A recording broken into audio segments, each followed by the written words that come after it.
Hello everyone, welcome to कौन साहब। मेरा नाम धर्मेंद्र राजभर है। आज हम बात करेंगे निफ्टी ट्रेडिंग और वो भी बात करेंगे कि हम पीसीआर के डेटा को यूज़ करके कैसे मैं निफ्टी में ट्रेड ले सकता हूँ। ठीक है, तो जैसा कि मैं अपने हर एक वीडियो में बताता हूँ कि मुझे निफ्टी का पहले मुझे निफ्टी एनालिसिस करना पड़ता है, उसके बाद मैं वो टूल को एनालाइज करूँगा और देखूंगा कि उस टूल के हिसाब से मुझे निफ्टी में किस तरीके का ट्रेड मिल रहा है एंड अकॉर्डिंगली मैं उसमें ट्रेड लूँगा अपने रिस्क के मुताबिक। ठीक है, तो चलिए डिस्कस करते हैं कि पहले निफ्टी में हम क्या देखेंगे और उसके बाद मैं ये भी डिस्कस करूंगा कि पीसीआर के डेटा को किस तरीके से रीड करना चाहिए। ठीक है, सो जब मैं निफ्टी के ट्रेडिंग की मैं बात करूं, ठीक है, तो ज़्यादातर लोग इसमें इंट्राडे करते हैं। ठीक है, निफ्टी ट्रेडिंग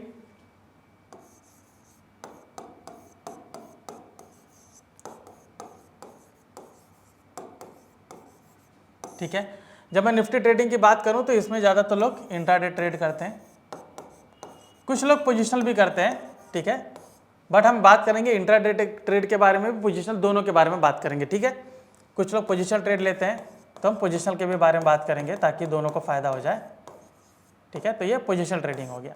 ऑलराइट, अभी डेफिनेटली अगर मुझे चाहे इंट्राडे में कर रहा हूँ या फिर पोजिशनल कर रहा हूँ तो मुझे वहाँ पर डायरेक्शन का आइडेंटिफिकेशन होना ज़रूरी है, क्योंकि तभी मुझे एक अच्छा टारगेट मिल सकता है। क्योंकि अगर मैं अगेंस्ट ट्रेंड जा रहा हूँ, मैं ट्रेंड तो उसको निफ्टी का नया ट्रेंड बना नहीं सकता हूँ, कोई भी नया ट्रेंड बना सकता है, राइट। तो यहाँ पर क्या होता है कि निफ्टी का ट्रेंड को आइडेंटिफाई करना जरूरी होता है, ताकि अगर मैं उसी डायरेक्शन में अगर मैं ट्रेड लेता हूँ तो मेरा स्टॉप लॉस हिट होने के चांसेस कम हो जाते हैं। ठीक है, तो चलिए पहले हम करते हैं ट्रेंड आइडेंटिफिकेशन। तो ट्रेंड आइडेंटिफिकेशन के लिए अगर मैं यूज़ करता हूँ तो सबसे पहला यूज़ करूँगा मैं फ्यूचर डेटा। ठीक है, फ्यूचर डेटा को मैं यूज़ करूँगा। ऑलराइट, अभी फ्यूचर डेटा जो होता है जनरली आप देखोगे फ्यूचर डेटा बिल्टअप से बनता है। ठीक है, चाहे वो शॉर्ट बिल्टअप हो या लॉन्ग बिल्टअप हो, उसके मुताबिक उसमें डेटा बनता है। तो यहाँ पर अगर मैं बात करूँ कि जब भी लोग बाइंग करते हैं, ठीक है, बाइंग करते हैं, फ्यूचर बाइंग करते हैं, तो वहाँ पर एक नया कॉन्ट्रैक्ट ओपन होता है। ठीक है, लोगों का जो भी परसेप्शन हो, एक नया कॉन्ट्रैक्ट ओपन होता है, उसके मुताबिक वहाँ पर देखोगे कि प्राइस भी है उसके साथ असर करता है। तो नया कॉन्ट्रैक्ट जब ओपन होता है तो आपका जो ओवाई है वो इंक्रीज होना शुरू करता है। ठीक है, ओवाई आपका बढ़ता है और साथ साथ में प्राइस भी आपका बढ़ता है, प्राइस भी साथ में आपका बढ़ता है। तो जब ओवाई बढ़ रहा है, प्राइस बढ़ रहा है, तो ये कंडीशन क्या बता रहा है यहाँ पर कि यहाँ पर आपका लॉन्ग बिल्टअप है। ठीक है, लॉन्ग बिल्टअप है। अभी लॉन्ग बिल्टअप किया है तो कुछ ऊपर लेवल पर जाके मैं थोड़ा सा प्रॉफिट बुकिंग करूंगा। ठीक है, थोड़ा सा प्रॉफिट बुकिंग करूंगा तो वहां पर क्या होगा, जब प्रॉफिट बुकिंग करूंगा तो मेरा कॉन्ट्रैक्ट क्लोज होगा। कॉन्ट्रैक्ट क्लोज होने से क्या होगा, आपका ओवाई गिर जाएगा, आपका ओवाई गिर जाएगा। अभी प्रॉफिट बुकिंग कर रहे हैं तो प्राइस थोड़ा सा रिट्रेस करता है, तो प्राइस भी यहाँ पर आपका गिरता है। ठीक है, मतलब बाजार अगर ऐसे ऐसे जा रहा है तो मैं यहाँ पर थोड़ा प्रॉफिट बुकिंग करूँगा तो इस तरीके से बाजार नीचे आएगा, फिर इसी लेवल को टच करके वापस से जाएगा। तो ये जो कंडीशन है यहाँ पर आपको इस तरीके का कंडीशन मिलेगा कि डेटा आप देखेंगे तो ओवाई भी गिर रहा है और प्राइस भी गिर रहा है। ठीक है, तो ये आपका कंडीशन बनेगा long unwinding, long unwinding, right. अभी ये तो लॉन्ग वाली बात हो गई, अभी बात करते हैं शॉर्ट वाली। ठीक है, कि यहाँ पर अगर जो लोग हैं उनको हम नज़रिया है कि निफ्टी नीचे जाएगा तो शॉर्ट बिल्टअप करेंगे। तो शॉर्ट बिल्टअप में क्या होता है, आपका जो ओवाई है वो तो बढ़ता है लेकिन प्राइस जो है वो गिरना शुरू करता है। ठीक है, ओवाई बढ़ता है और प्राइस नीचे गिरता है। ये कंडीशन किसका होता है, शॉर्ट बिल्टअप का। ये कंडीशन आपका शॉर्ट बिल्टअप का होता है। ठीक है, अभी शॉर्ट बिल्टअप किए तो डेफिनेटली कुछ लेवल पर जाके मैं थोड़ी प्रॉफिट बुकिंग करूंगा तो वहाँ पर कंडीशन क्या बनेगा, ओवाई आपका गिरेगा क्योंकि मैं कॉन्ट्रैक्ट क्लोज कर रहा हूँ। ठीक है, ओवाई गिरेगा और साथ साथ में आप देखोगे प्राइस जो है वो थोड़ा सा बाउंस बैक करता है। मतलब ये कि आपने देखा होगा कि मार्केट ऐसे ऐसे आया, यहाँ पे आपने प्रॉफिट बुकिंग किया, थोड़ा सा ऊपर जाता है फिर नीचे जाता है, राइट। तो ये जो कंडीशन है ये इस संदर्भ में मैं बात कर रहा हूँ। तो ये कंडीशन है, इसको बोला जाता है शॉर्ट कवरिंग, इसको बोला जाता है शॉर्ट कवरिंग। ठीक है, अभी ये जो डेटा है आपको दोनों तरीके का मिलता है, मतलब इंट्राडे के बेस पर भी मिलता है और पोजीशनल के बेस पर भी मिलता है। ठीक है, तो दोनों आपको दिखाऊंगा कि कहाँ पर मुझे इंट्राडे मिलेगा और कहाँ पर मुझे पोजीशनल के बेस पर मिलेगा। ठीक है, तो हम जाएंगे कॉन्सेप्ट एप्लीकेशन में।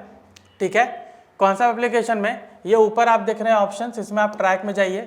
और ट्रैक में जाएंगे तो इसके बाद सेलेक्ट करेंगे बिल्टअप स्क्रिप्ट सिंबल। तो ये जो डेटा आप देख रहे हो यहाँ पर आपको ये डे के मतलब इंट्राडे के हिसाब से मिल रहा है, रियल टाइम बेस पर, ठीक है। रियल टाइम बेस पर यहाँ पर आपको सारे स्टॉक मिलेंगे, निफ्टी बैंक निफ्टी भी मिलेगा, ठीक है, सारे स्टॉक्स मिलेंगे। और यहाँ पर आपको उस बिल्टअप जो मैंने आपको अभी कंसेप्ट समझाया, वो कंसेप्ट के मुताबिक यहाँ पर बताया जाएगा कि real time on current basis पर क्या चल रहा है, उस पर्टिकुलर स्टॉक में लॉन्ग बिल्टअप चल रहा है, लॉन्ग अनवाइंडिंग चल रहा है, शॉर्ट बिल्टअप चल रहा है या शॉर्ट कवरिंग चल रहा है, वो आपको यहाँ पर दिखेगा। और आप उसी चीज़ को यहाँ पर जो डेटा चेंज हो रहा है उसके हिसाब से भी यहाँ पर मैच कर सकते हो। जैसे वहाँ पर देखिए, वहाँ पर मैंने क्या बताया था, लॉन्ग बिल्टअप में क्या होता है, OI बढ़ता है और प्राइस भी साथ में बढ़ता है। यहाँ पर देखिए निफ्टी की बात हो रही है, तो OI 7% से बढ़ा है, प्राइस भी 1% से बढ़ा हुआ है, तो ये मेरा क्लियर इंडिकेशन है लॉन्ग बिल्टअप। वहीं पर उल्टा देखिए, बैंक निफ्टी में OI बढ़ रहा है लेकिन प्राइस नीचे गिरा हुआ है, तो वो क्लियर इंडिकेशन है शॉर्ट बिल्टअप, ठीक है। वहीं पर आप स्टॉक में देखिए, सारे के सारे जो स्टॉक है यहाँ पर लॉन्ग बिल्टअप चल रहा है, क्योंकि ये सारे स्टॉक जो है ये निफ्टी को फॉलो कर रहे हैं, तो इसमें आपको लॉन्ग बिल्टअप दिखेगा। अभी इसे में अगर मैं शॉर्ट बिल्टअप वाला दिखाऊं, ठीक है, तो ज़्यादातर आपको बैंक्स दिखेंगे, क्योंकि बैंक निफ्टी नीचे गिर रहा है तो बाकी फाइनेंशियल स्टॉक्स भी नीचे गिरेंगे। क्लियर आप देख सकते हो, बैंक निफ्टी है तो फेडरल बैंक, IDFC बैंक, ठीक है, एक्सिस बैंक, कैनरा बैंक, ठीक है, ये आपको दिख रहा है। बाकी निफ्टी के भी स्टॉक्स हैं लेकिन बैंक्स आप देखिए ज़्यादातर नीचे हैं, ठीक है। तो इस तरीके का डेटा आपको इंट्राडे पे मिलेगा। अभी मुझे निफ्टी का पोजीशनल व्यू भी देखना है, वो मैंने इंट्राडे के बारे में बात किया, अभी पोजीशन के बारे में बात करते हैं। तो मैं फ्यूचर व हिस्टोरिकल में जाऊंगा, तो यहाँ पर मुझे बताएगा कि निफ्टी में फिलहाल क्या बिल्टअप है, ठीक है, निफ्टी में क्या बिल्टअप चल रहा है, तो ये आपको क्लियर इंडिकेशन बताएगा, ठीक है। यहाँ पर आपको ग्रीन बार है, ब्लू बार है, और रेड और येलो भी है। तो जो ग्रीन है वो बिल्टअप है, लॉन्ग बिल्टअप, और रेड वाला आपका शॉर्ट बिल्टअप है।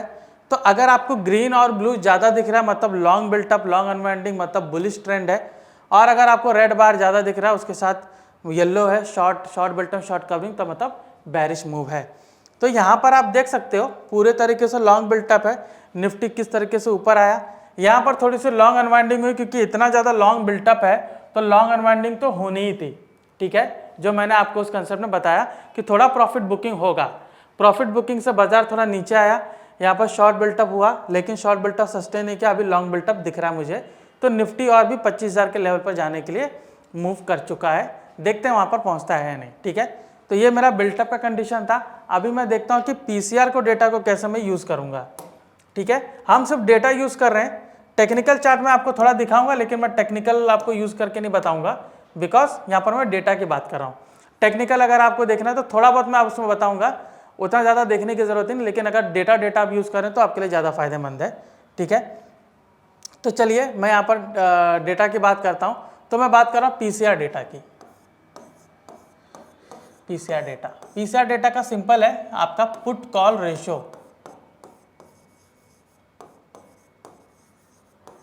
पुट कॉल रेशो, ठीक है। पुट कॉल रेशो क्या बताता है कि आपका जो टोटल OI पुट है, total put OI divided by total call OI, ठीक है। मतलब जितना पुट का टोटल OI है उतना नीचे आप कॉल का OI उसे डिवाइड करोगे तो आपको रेशो मिलेगा। अगर ये रेशो आता है ऊपर, मान लीजिए ऊपर रेशो है 10 लाख, मतलब यहाँ पर मान लीजिए 10 लाख है टोटल OI 10 लाख तो होगा नहीं, वो एक ही लेवल पे हमें दिखता है, और नीचे मान लीजिए 5 लाख है, ठीक है। तो मतलब ऑलमोस्ट आप देखोगे कि पुट जो है वो डबल है, राइट। तो इसका रेशो क्या आएगा आप देखोगे, रेशो आएगा 2/1, मतलब 0.5 आएगा, ठीक है। 2/1 आ रहा है, आई एम सॉरी 2/1 आएगा, मतलब 2 आ रहा है, नॉट 0.5, सॉरी कैलकुलेशन, ठीक है। तो यहाँ पर रेशो आपका क्या आ रहा है, 2:1 आ रहा है, ठीक है, 2/1 आ रहा है यहाँ पे। तो मैं यहाँ पर क्या बता रहा हूँ, ये डेटा क्या कहना चाह रहा है कि जो पुट के राइटर्स हैं वो ज़्यादा है।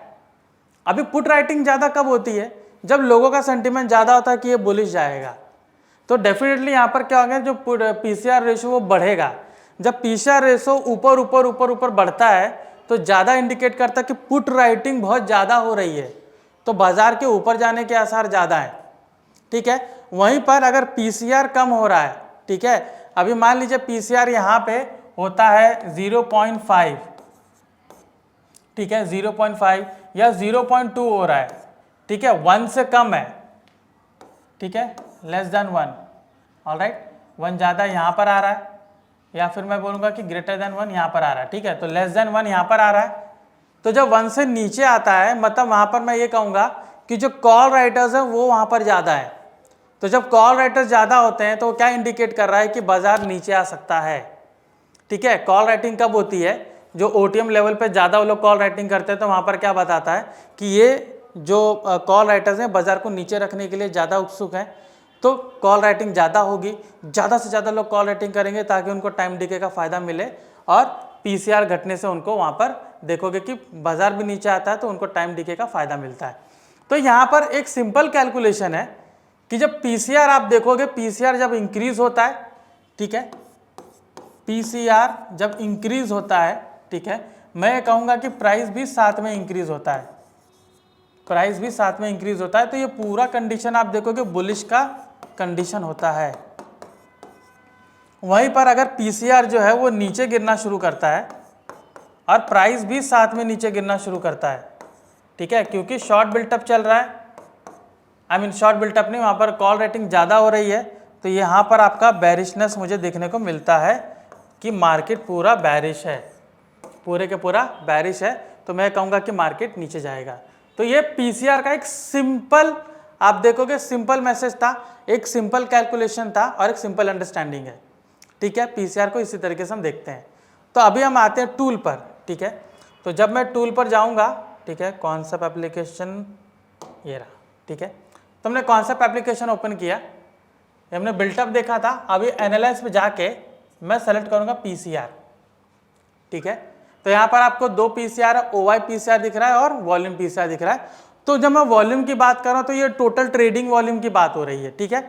तो दोनों आप यूज कर सकते हो, ठीक है, नॉर्मल पीसीआर और वॉल्यूम पीसीआर दोनों यूज कर सकते हो। आप दोनों में देख सकते हो कि कौन सा आपके लिए ज़्यादा अच्छा काम कर रहा है, आपके मन के मुताबिक आप वो वाला पीसीआर यूज कर सकते हो, ठीक है। तो यहाँ पर जो मैंने आपको बात कही कि चेंज इन पीसीआर ओवाई और प्राइस उसका चेंज होगा, राइट। तो यहाँ पर आप देख सकते हो कि पीसीआर जो जैसे जैसे यहाँ पर बढ़ रहा है, देख सकते हो कितना चेंज इन पीसीआर वहाँ पर है, और यहाँ पर आप देख सकते हो कि यहाँ पर आपको डेटा भी बता रहा है कि प्रीवियसली क्या था और अभी क्या है, और उन पर्टिकुलर स्टॉक्स में बुलिशनेस आई है कि नहीं, ये आपको यहाँ पर क्लियर इंडिकेशन देता है, ठीक है। वहीं पर वॉल्यूम पीसीआर जो मैं बोलूँ तो वॉल्यूम पीसीआर आप देखोगे इन्वर्सली प्रोपोर्शनल होता है, ठीक है, इन्वर्सली प्रोपोर्शन। तो जो मैं पीसीआर को अभी मैंने आपको एक्सप्लेन किया वो पीसीआर यहाँ पर है, आप क्लियरली यहाँ पर कोरिलेट कर सकते हो, देख सकते हो कि उसके बढ़ने से प्राइस भी आपका बढ़ा है। अभी वॉल्यूम डिस्कस करने से पहले मैं आपको वॉल्यूम के बारे में बता देता हूँ कि वॉल्यूम आप देखोगे कि पूरा इन्वर्सली प्रोपोर्शनल है, मतलब कि अगर वॉल्यूम पीसीआर अगर बढ़ता है तो जो स्टॉक का प्राइस है वो गिरता है,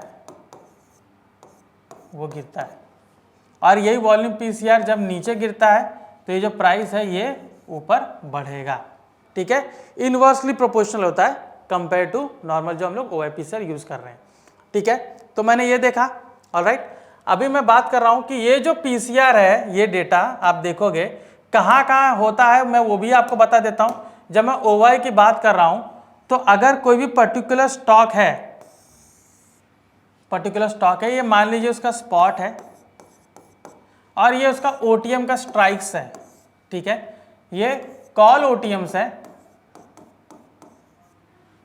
ठीक है, ये आपका कॉल आईटीएम्स है, राइट,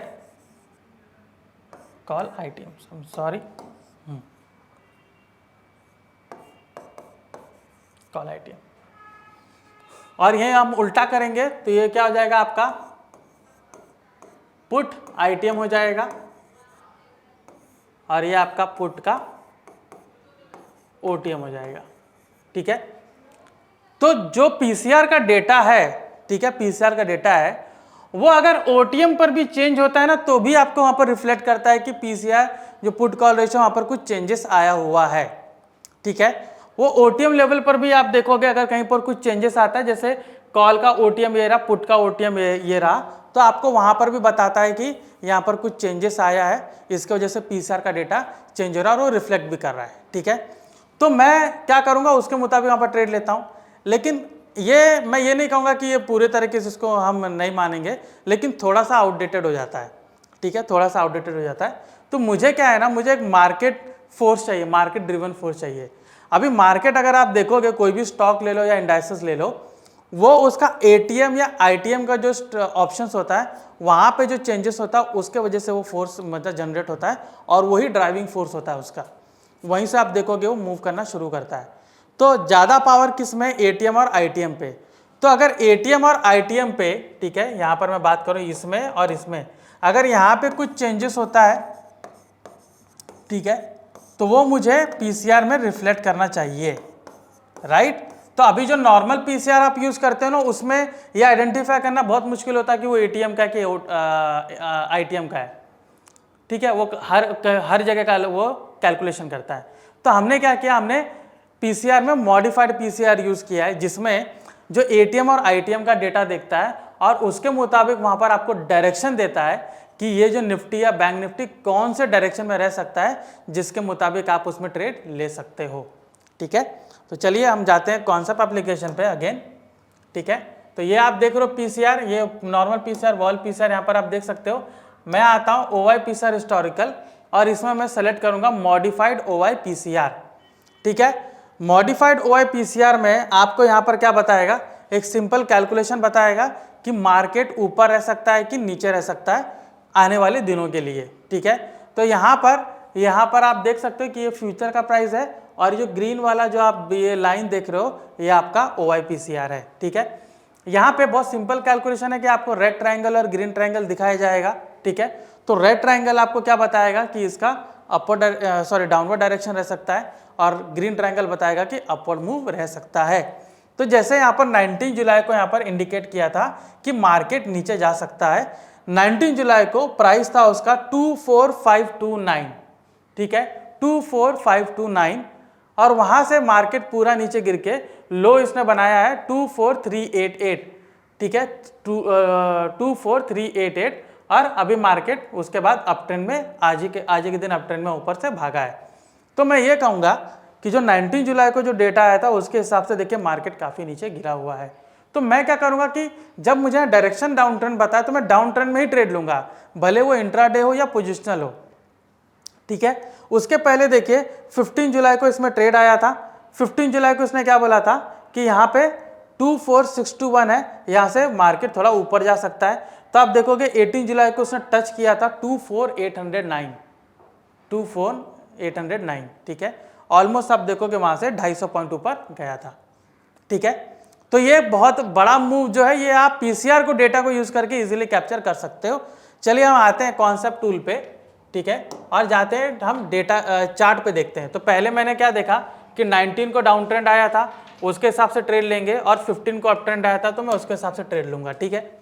तो मैं जाता हूँ निफ्टी 15 मिनट नहीं 5 मिनट का टाइम फ्रेम लेते हैं हम, ठीक है, 5 मिनट का टाइम फ्रेम। सो यहाँ पे आप देख सकते हैं 19 का डेटा है, क्लियर, 19 को यहाँ पर डाउन ट्रेंड आया था, ठीक है। पूरे तरीके से देखिए मैंने यहाँ पर इसको एक सपोर्ट भी मार्क किया मैंने कि ये सपोर्ट को अगर ब्रेक करेगा तो मुझे ट्रेड मिल जाएगा। तो 19 को पूरा डाउन ट्रेंड मिला, और 22 को देखिए इसी सपोर्ट को उसने रिटेस्ट करके वापस से पूरा नीचे मूव दिया था, और देख सकते हो 24,200 का लो किया था, ठीक है। तो जहाँ पर इसका प्राइस था 24,600 24,800, वहाँ से इसने टच करके 24,200 पर पूरा नीचे तक आया था, मतलब ऑलमोस्ट आप देखोगे 400 पॉइंट से ज़्यादा का मूव इसने दिया है। तो देखिए मैंने कैसे इजीली यहाँ पर कैप्चर इसको किया है, ठीक है। अभी हमने वहाँ पर क्या डेटा देखा कि यहाँ से अप ट्रेंड मूव आ सकता है, ठीक है, अप ट्रेंड मूव आ सकता है। तो मैं क्या करूँगा कि अप ट्रेंड वाला कैप्चर करूँगा, ठीक है। अगेन यहाँ पे हम पीसीआर के डेटा पे हमने गए थे, और वहाँ पे देखा कि 24,300 से थोड़ा ऊपर आ सकता है। तो यहाँ पर देखिए थोड़ा ऊपर मूव भी दिया, राइट। तो मुझे उसके मुताबिक अगर यहाँ पर ट्रेड मिलेगा तो मैं वहाँ पर ट्रेड जरूर लूँगा, राइट। तो हमने जैसे 19 को देखा कि 19 को कैसे मुझे ट्रेड मिला, और वहाँ पर आप देख सकते हो कि किस तरीके से मैंने डाउन ट्रेंड में एक अच्छा मूव बनाया। अभी हमने क्या डेटा हम इसमें देख रहे हैं कि यहाँ से ये ऊपर की ओर जा रहा, अभी उसमें ऊपर की ओर ट्रेड बना हुआ है, और इसने उसी रेजिस्टेंस को ब्रेक किया है। तो आई विल कि मुझे इसके रेजिस्टेंस में ब्रेक किया तो मैं यहाँ पर इसका ट्रेड बना सकता हूँ 2470, ठीक है, 24700 का लेवल है, उसको ब्रेक करेगा तो मैं वहाँ पर ट्रेड ले सकता हूँ। तो इस तरीके से आप पीसीआर का डेटा यूज़ करके एक अच्छा ट्रेड बना सकते हो। मैंने चार्ट में ज़्यादा टेक्निकल यूज़ नहीं किया, मैंने सिर्फ सपोर्ट रेजिस्टेंस देखा और उसको ब्रेक डाउन पे मैंने ट्रेड लिया। बहुत ही सिंपल एंड ईजी मैंने इसमें स्ट्रैटेजी यूज़ की है। पीसीआर के डेटा को देख के मैंने डायरेक्शन देखा, ठीक है, मैंने फ्यूचर का डायरेक्शन देखा, पीसीआर का डायरेक्शन देखा, दोनों डेटा मुझे वहाँ पर मैच कर रहे हैं, ठीक है। अभी ये है कि पीसीआर का डायरेक्शन आपने देखा, फ्यूचर का डेटा कि ब्रॉड वे में बहुत ऊपर है, लेकिन जो पीसीआर वाला वो आपको थोड़ा शॉर्ट टर्म में बता देता है। तो शॉर्ट टर्म के हिसाब से पीसीआर डेटा बहुत अच्छा काम करता है, ठीक है। तो पीसीआर के डेटा को यूज़ करके आपने देखा कि मैंने किस तरीके से यहाँ पर ट्रेड लिया है। आप भी पीसीआर का डेटा और टेक्निकल चार्ट्स को यूज़ करके डेटा को यूज़ करके ट्रेड ले सकते हो, ठीक है। सो ये था हमारा पीसीआर टूल को यूज़ करके कैसे हमने निफ्टी में ट्रेड लिया। और भी ऐसी जानकारी जानने के लिए कॉन्सेप्ट से जुड़े रहिए। वीडियो आपको पसंद आया तो प्लीज़ लाइक एंड शेयर कीजिए। मैं धर्मेंद्र राजभर, आपका धन्यवाद।